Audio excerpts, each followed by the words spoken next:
end M, 10 mm in front of VP and 15 mm above HP.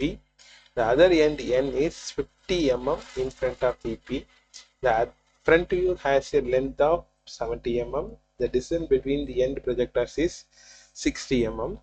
Draw the projections of a line, find its true length, true inclinations and traces by trapezoidal method. Okay. So இப்போ இதுல வந்து என்ன பார்க்க போறோம்னா first வந்து end ப்ரொஜெக்டர்ஸ்னா என்னன்னு பார்த்துருவோம். இப்போ இதுவரையும் பார்த்ததுல என்ன கொடுத்துருந்தாங்கன்னா ஒரு எண்டோட பொசிஷன் கொடுத்துருந்தாங்க, அதுக்கப்புறம் ஒரு ஆங்கிள் கொடுத்துருந்தாங்க, இல்லை இன்னொரு எண்டோட 2 பொசிஷன் கொடுத்துருந்தாங்க. ஆனால் இதில் பார்த்தீங்கன்னா இப்போ வந்து எம்மோட எண்ட் எம் அதோட பொசிஷன் கொடுத்துட்டாங்க, 10 mm in front of VP and 15 mm above HPன்னு சொல்லிட்டாங்க. அப்புறம் ஒரே ஒரு இதுதான் அடுத்த எண்டு கொடுத்துருக்காங்க, அது end N is 50 mm in front of VPன்னு கொடுத்துருக்காங்க. அப்புறம் ஃப்ரண்ட் வியூவோட லென்த் கொடுத்துருக்காங்க. அதுக்கப்புறம் ஒரு புது term the distance between the end projectors அப்படின்னா என்னன்னு பார்ப்போம். எண்ட் ப்ரொஜெக்டர்ஸ்னா கொடுத்துருக்காங்க. ஸோ எண்ட் ப்ரொஜெக்டர்ஸ்னா என்னன்னா, இப்போ நம்ம நார்மலாக front view and top view போடுவோம் இல்லையா, ஃப்ரண்ட் இங்கே வந்திருக்கும், டாப் இங்கே வந்திருக்கும். ஸோ இந்த ஃப்ரண்ட் வியூவோட இந்த எண்டையும் டாப் வியூவோட இந்த எண்டையும் நம்ம ஜாயின் பண்ணோம்னா கிடைக்கிறத எண்ட் ப்ரொஜெக்டர்ஸ். இந்த லைனும் சேர்ந்து தான் எண்டு ப்ரொஜெக்டர்னு சொல்லுவாங்க.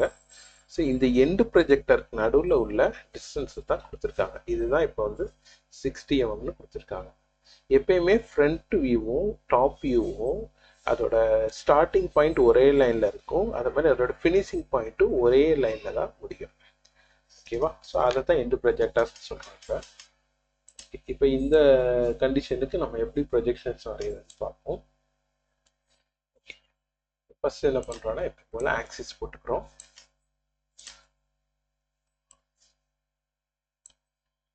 அதுக்கப்புறம் என்னது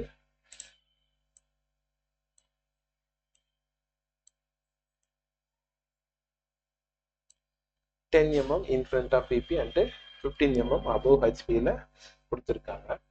ஸோ 10 mm என்ன சொல்லியிருக்கேன், in front of VPனா அந்த லைனுக்கு கீழே வரணும். ஸோ இங்கே இருந்து மார்க் பண்ணிக்கிறேன்.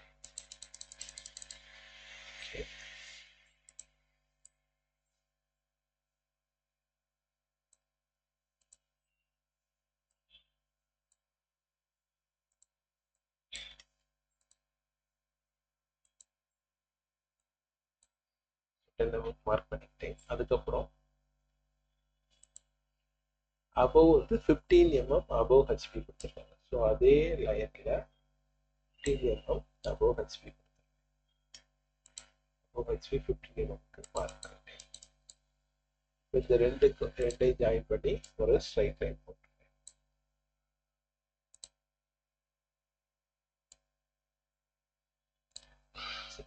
ஸோ நெக்ஸ்ட் இப்போ போல இதோட லோக்கஸை ட்ரா பண்ணியிருக்கேன்.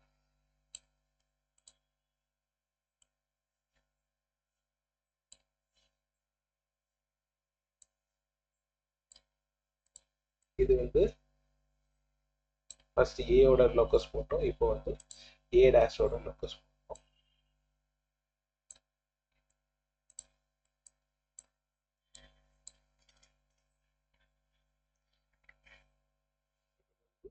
ஏ பாயிண்ட் ஏ டேஷ். ஓகேவா? அதுக்கப்புறம் என்ன பண்ணோம்னா இப்போ இது ஒரு இது போட்டோம், ஏ இது கண்டிஷன் போட்டோம். சாரி, இது வந்து எம்எல்னு கொடுத்துருக்காங்க. ஸோ நம்மளும் எம்எல்ஏ போட்டுருக்கோம். அவங்க ஏதாவது ரெப்ரசன்ட் பண்ணியிருந்தாங்கன்னா ஏபியை தவிர்த்து எம்என்ஓ எஸ்டின்னு கொடுத்துருந்தாங்கன்னா நம்மளும் அதே லெட்டர் தான் போடணும். ஸோ இது வந்து எம் எம் டேஷ். அதுக்கப்புறம் என்ன கொடுக்கணும், the other end N is 50 mm in front of VP. So in front of VP எங்க வரணும், கீழே தான் வரணும். 50 mmக்கு இங்கே போட்டுக்கிறேன்.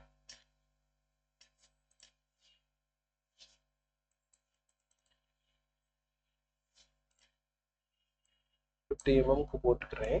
ஆனா எனக்கு என்ன தெரியாது, என்னோட லைன் வந்து எங்களுக்குள்ள அதோட பினிஷிங் பாயிண்ட் போகுதுன்னு தெரியாது. அதனால அந்த 50 mm என்ன செய்யறேன்னா அதோட லோக்கஸ் மட்டும் நான் இப்போ வரேன். 50 mm லோக்கஸ்.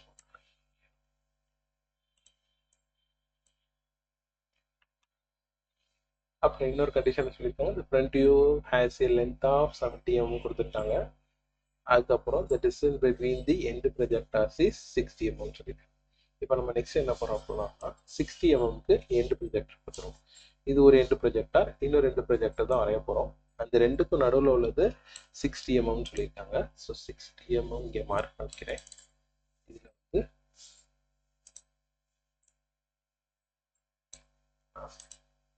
ஒரு ஸ்ட்ரைட் லைன் போட்டுறேன்.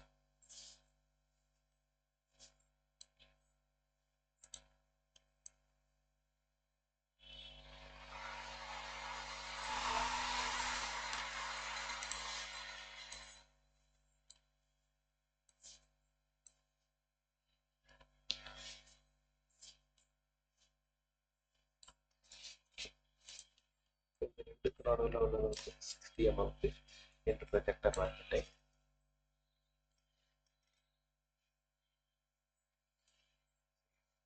60 mm இருக்கு. இது வந்து டிஸ்டன்ஸ் வந்து 50, இது வந்து 10, இங்கே வந்து 50.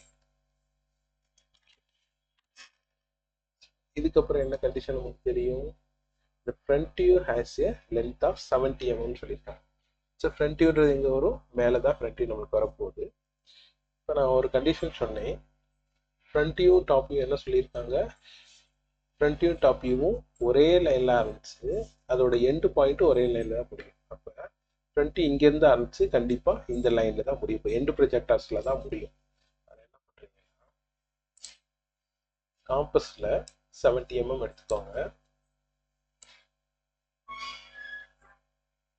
70 mm எடுத்துட்டு இந்த எம்டார் சென்டராக வச்சுக்கிட்டு இங்கே நம்ம எண்டு ப்ரொஜெக்டர் போட்டிருக்கோம் இல்லையா, இந்த எண்டு ப்ரொஜெக்டரில் ஒரு ஆர்க் போட்டுருங்க.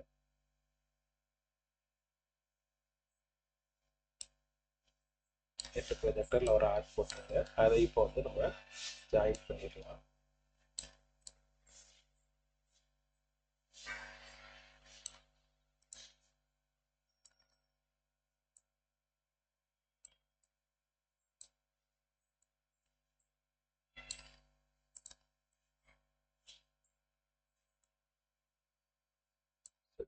என்ன பண்ணிட்டோம்னா இப்போ வந்து ஃப்ரண்ட் வியூ கிடச்சிருச்சு.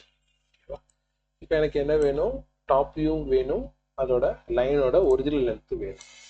இப்போ நான் ஃப்ரண்ட் வியூ போட்டுட்டேன்னா அதோட லோக்கஸ் போட்டுடலாம் இல்லையா, அதே இதில் தான் எனக்கு என்ன வரப்போகுது, லைனும் அந்த இதில் தான் முடிய போகுது. அப்போ நான் இந்த பாயிண்டில் நான் அதோட லோக்கஸ் போட்டுருவேன்.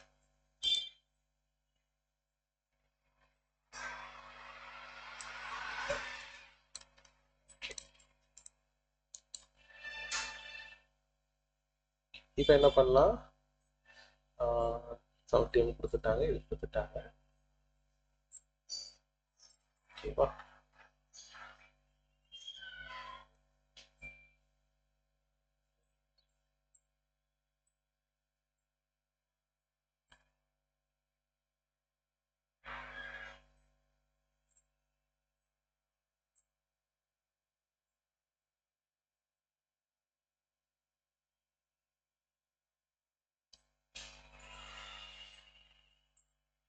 ஓகே. இப்போ இந்த பாயிண்ட்டையும் இந்த பாயிண்ட்டையும் ஜாயின் பண்ணிங்கன்னா உங்களுக்கு என்ன கிடைக்க போகுது, டாப் வியூ கிடைச்சிடும். ஏன்னா டாப் வியூ பற்றி எனக்கு தேவையே இல்லை, அதோட லென்த்து எதுவுமே தேவையில்லை. ஏன்னா நான் என்ன சொல்லியிருக்கேன், ஃப்ரண்ட் வியூவும் டாப் வியூவும் எண்டு ப்ரொஜெக்டர்ஸ்லாம் ஆரம்பிக்கும் போது இன்னும் ரெண்டு ப்ரொஜெக்ட்லாம் முடிய போகுது. ஸோ இந்த டாப் வியூவோட ஆரம்பம் இது, முடிவு இந்த பாயிண்ட். அப்போ இந்த ரெண்டையும் ஜாயின் பண்ணிட்டீங்கன்னா உங்களுக்கு சிம்பிளாக டாப் வியூ கிடைச்சிடும்.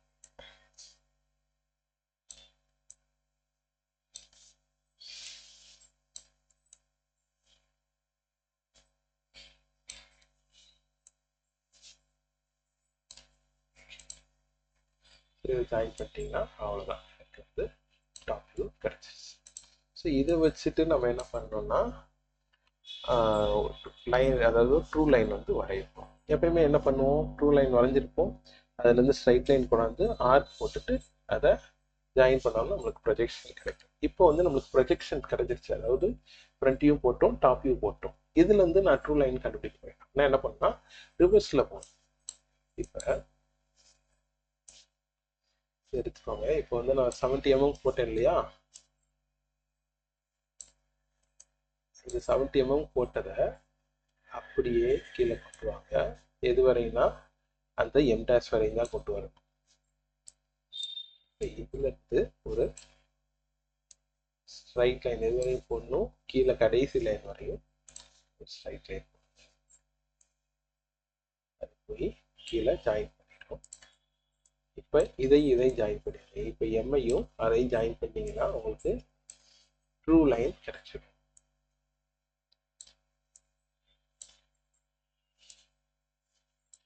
ட்ரூ லைன் வந்து கிடைச்சிடும். இப்போ இதை இப்போ ஒரு ட்ரூ லைன் கண்டுபிடிச்சாச்சு. இது வந்து எம், இது வந்து இது என், இது வந்து என், இது வந்து N1. இதே ப்ராசஸ் தான் இங்கே. இப்போ காம்பஸ் எடுத்துக்கோங்க, வித் எம் சென்டரா வச்சுக்கிட்டு வித் என்எஸ் ரேடியஸ் வச்சுக்கிட்டு இங்கிருந்து ஒரு ஆர்க் போடணும். அது எது வரையும்னா இந்த எம் லைன் வரையும், எம்மோட லோக்கஸ் லைன் வரையும் போடணும். அதுக்கப்புறம் இங்கிருந்து ஸ்ட்ரைட்டா ஒரு லைன் எது வரையும்னா மேலே போட்டிருக்கோம் இல்லையா, என் டேஷோட லோக்கஸ் வரையும் போட்டுருக்கோம். ஓகேவா? இப்போ இதையும் எம் டேஷையும் அந்த பாயிண்ட்டையும் ஜாயின் பண்ணிருங்க.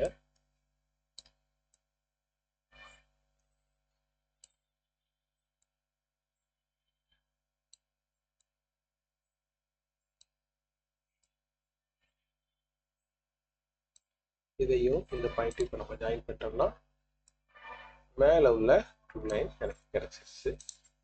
So that's all. இப்போ வந்து எல்லாமே முடிச்சிட்டோம். இப்போ இது வந்து எம் டேஷ், இது வந்து என் டேஷ்,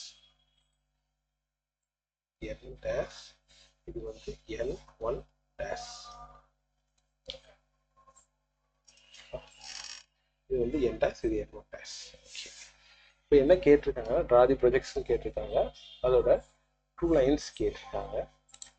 ட்ரூ லைன்னா அது ஒன்றும் இல்லை, அதோட மெஷர்மெண்ட்டை நீங்கள் போட்டுருங்க. இப்போ இங்கேருந்து எவ்வளோ எனக்கு கிடைக்குது, 8. அப்போ ட்ரூ லைனோட லென்த் வந்து 80 எம்.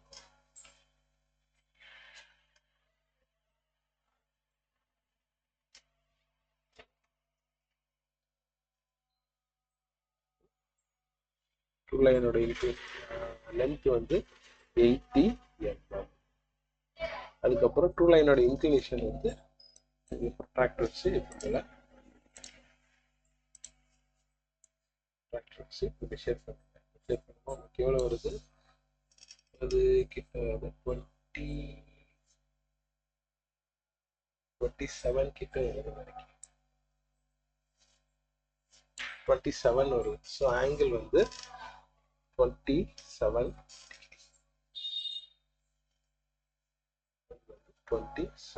டிகிரி வருது.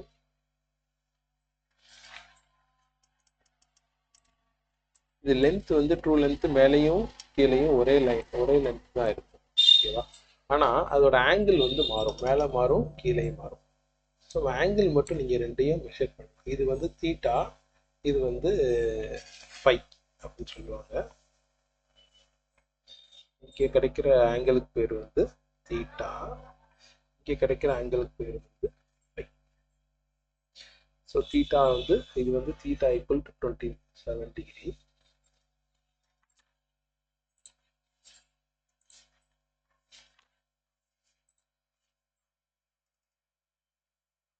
theta equal to 27 degree. இப்போ phi எவ்வளோன்னு பார்த்துருக்கோம்.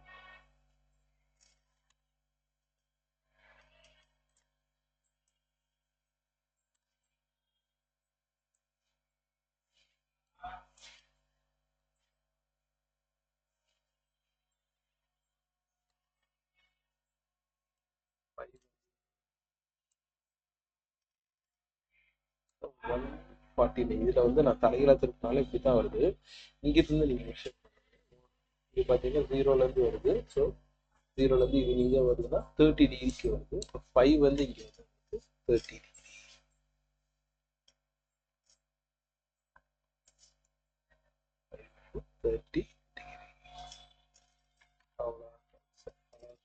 ட்ரூ லென்த்தும் கண்டுபிடிச்சிட்டோம், இன்க்ளினேஷன்ஸ் கண்டுபிடிச்சிட்டோம். அவ்வளோதான்.